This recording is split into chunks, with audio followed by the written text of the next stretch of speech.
In this study, we're looking at a cool double stop string bend, which is going to sound like this.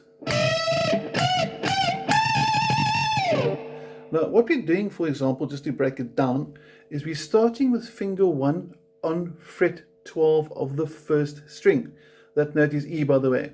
And then your ring finger is going to go to fret number 15 on the second string. And then the middle finger, number 2, is going to support that string. So when you bend with your third finger, your second finger is going to be a support. Now, this note that I'm fretting is D, and that note is E, which don't sound cool together. Sounds quite almost dissonant, I guess. But if you bend the D, you'll notice that the second note almost disappears. So what we're doing is we're bending the D up in pitch to sound like E, which is the same as E over there. So, and instead of going there, we bend it. And while we bend it, we include this fretted first string. It's a really cool technique. Santana uses a lot. You'll hear it in a lot of progressive rock guitarists. It's nice for blues as well. We go, for example. Now, the first exercise using this technique, we're going to go up diatonic, which means we're playing within a 7-note scale.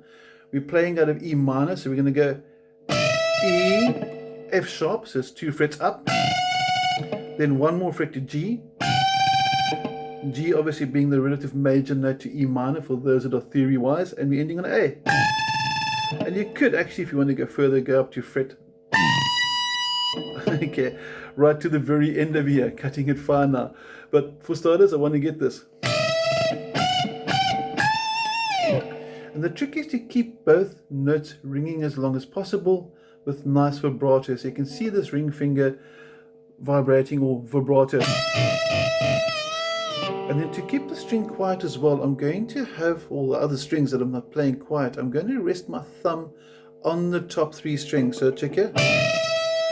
And I'm making sure that these top strings can't make any noise. It stops them from vibrating if I lean my thumb on them.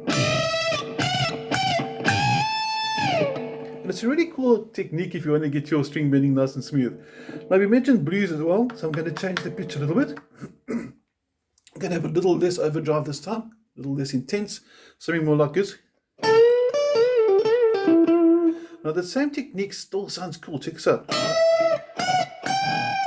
Just a lot more mellow now. So we get a bit more volume to compensate for the lack of overdrive.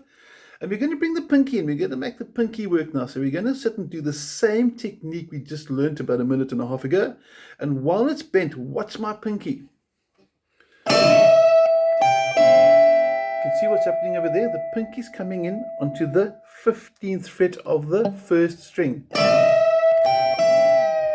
And then I bend back down or unbend, and the correct term is actually release.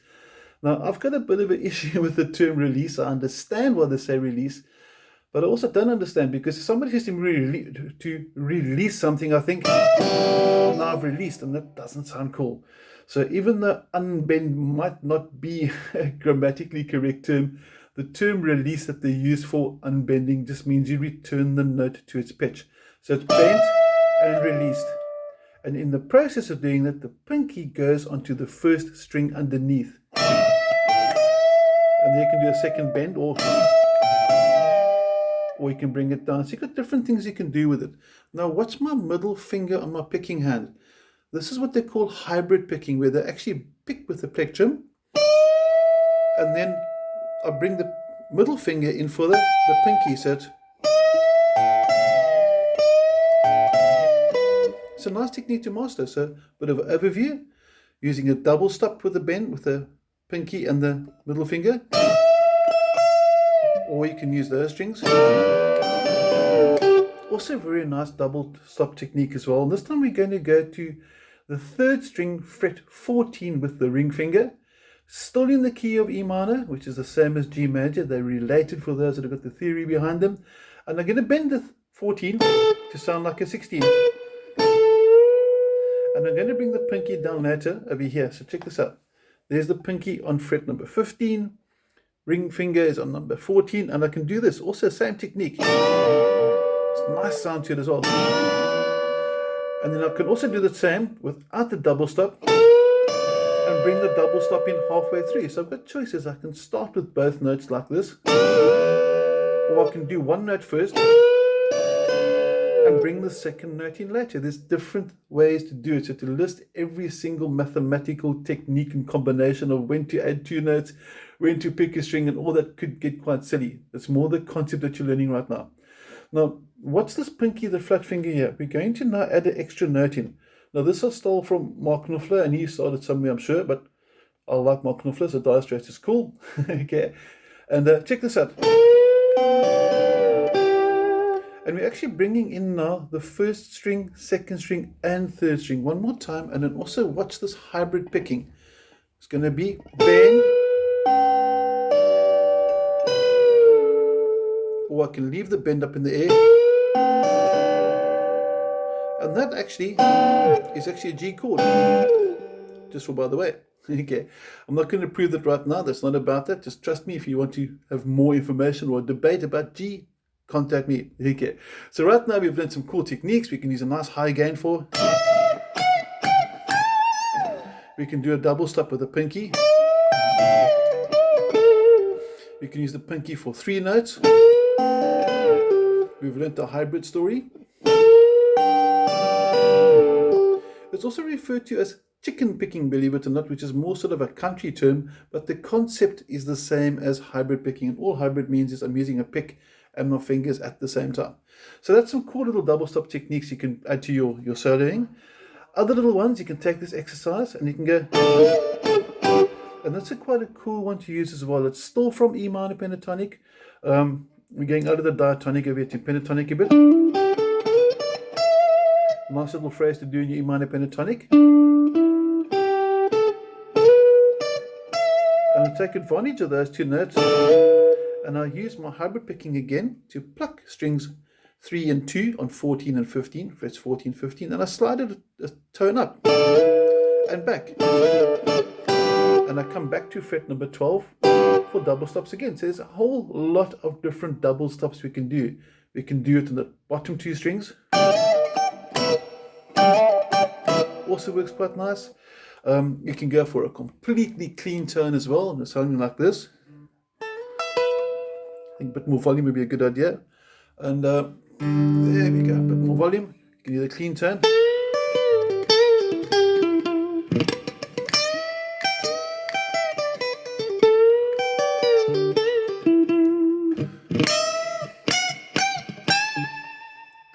So all these techniques put together can help you develop some really cool hard rock riffs, nice bluesy tones. That last one was pretty bluesy. Again, if you use quite a high gain, you get more of an overdrive. Here's a distortion kicking in. So if you want to get more of a metal sound, maybe switch to your back, pick up more of a rock sound, and you can just... You can stagger them. So instead of going 12, 14, 15, 17, try going 12, 15, 14, 17. So change the sequence. And those 2 notes together with some nice vibrato create nice tension. They just sound so cool. There's other little double stops of distortion now. Combining. So all these riffs really work well. But to summarize and come back to what step 1 was, first of all, playing 2 notes at the same time and taking advantage with string bends. That was the original mission of this video. So I hope you enjoyed this. I hope that makes sense for you. If you've got any questions or queries, let me know. We mentioned diatonic as well, and we've been working largely with the bottom 4 strings. So if I was playing diatonic, I could use these notes. If I was going pentatonic, obviously I can incorporate the top 2 strings again, but the purpose of this was just to show where these notes come from. Gives a really nice effect, front pickup as well.